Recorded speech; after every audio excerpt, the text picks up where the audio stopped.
Ready, Luke? Yeah.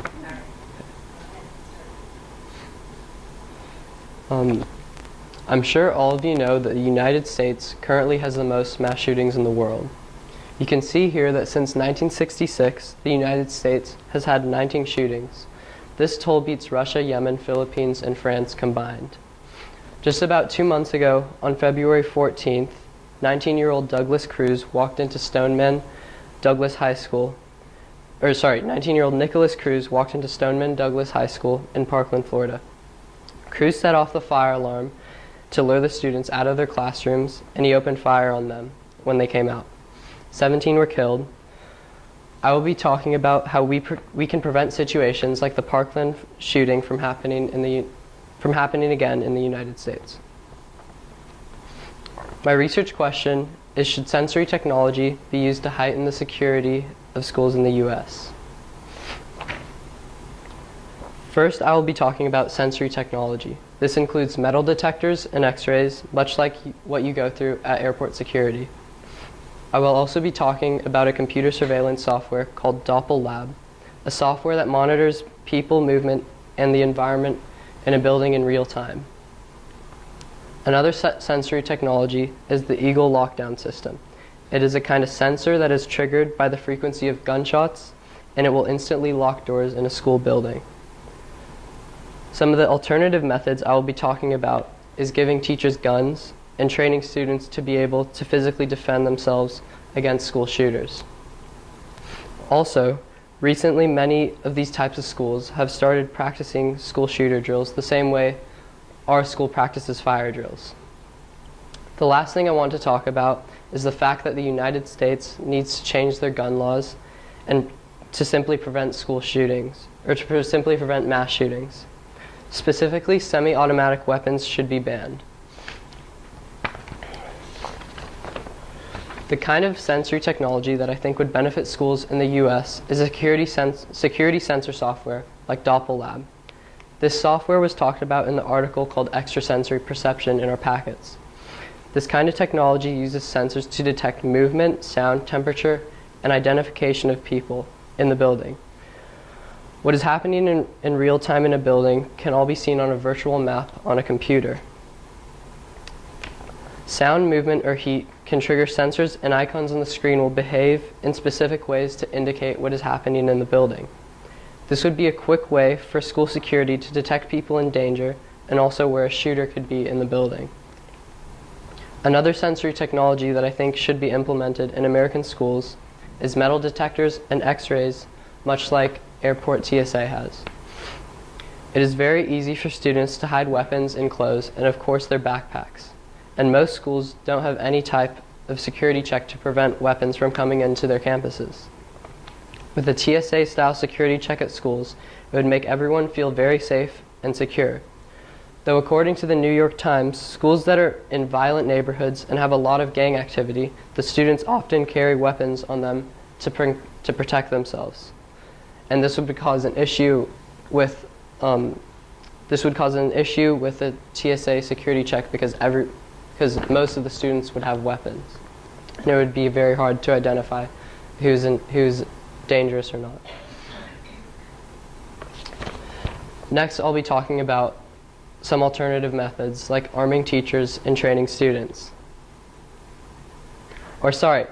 The last kind of sensory technology I'll be talking about is the Eagle lockdown system. This is a type of sensor that is triggered by the sound frequency of gunshots. When these sensors are triggered, they can instantly lock classroom doors. Schools should not buy this technology. During the recent Parkland shooting in Florida, the shooter Nicholas Cruz set off the fire alarms to rush all students out of their classrooms and into the halls. In an interview by The Guardian with Stoneman Douglas High School teacher Mary Trezino, she explained that she needed to unlock her doors to let students into her classroom. If the doors were locked with something like the Eagle lockdown system, there would have been many more deaths in the Parkland shooting. Recently, after the Parkland shooting in Florida, President Trump has suggested that school teachers should be armed with guns to protect from threats like school shooters. There are a few schools in the United States that already arm their teachers. According to Vice News, a school in New Mexico arms their teachers and also trains their students to be able to fight against school shooters. These students are capable of disarming a gun from a shooter. According to Psychology Today, Professor Linda Wolf says, when teachers are given guns, the potential level for aggression increases. Weapons facilitate aggressive behavior. It is very common for teachers to have moments of anger or frustration in a classroom. Having the presence of a gun in the room could make a situation like this escalate to something more violent. Also, who would pay for the guns in training? Right now, many teachers in the U.S. struggle to pay for basic school supplies such as crayons and books. The same cost issue applies to training students to be able to fight against a school shooter. One exercise that should be implemented in U.S. schools is school shooter drills. They can be practiced just as often as fire drills, and they take just as effort to coordinate as a school fire drill does. Something that really should be changed in the U.S. is gun laws. Yes, the right to bear arms is important, but do people really need to own unnecessary weapons of war? Semi-automatic weapons should be banned in the U.S. According to Fortune, in Australia in 1996, there was a mass shooting where the gunman had an AR-15, the same gun that the Parkland shooter had. There were 35 deaths after this shooting.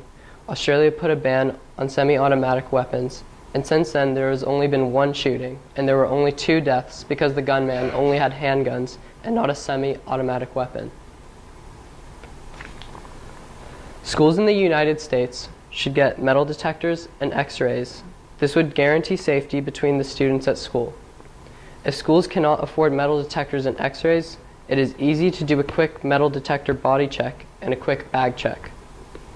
Schools that can afford an advanced software, like Doppel should try to incorporate it in their security. This would improve surveillance, and schools would be able to react quicker in the event of a school shooting.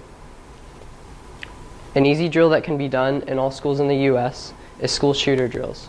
They are easy to practice as fire drills, and they can be done just as often as fire drills. Lastly, the U.S. government should put a ban on semi-automatic weapons. The amount of firepower in a gun, like the AR-15, does not need to be in the hands of a U.S. civilian. Thank you.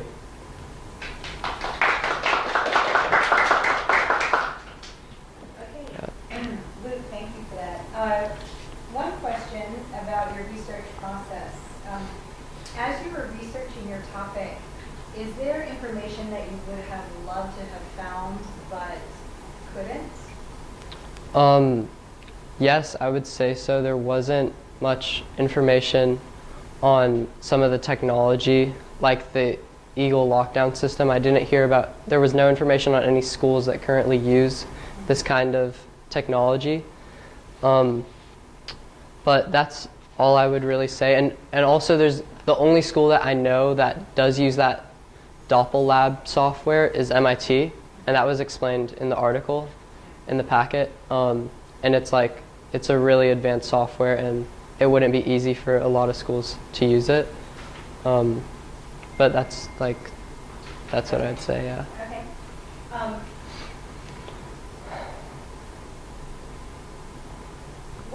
Tell me a little bit about what additional questions came up for you as you were trying to answer your research question. I would say just that the fact that a lot of schools in the U.S., some of them are very underprivileged and are in communities that aren't very wealthy, and they wouldn't be able to afford things high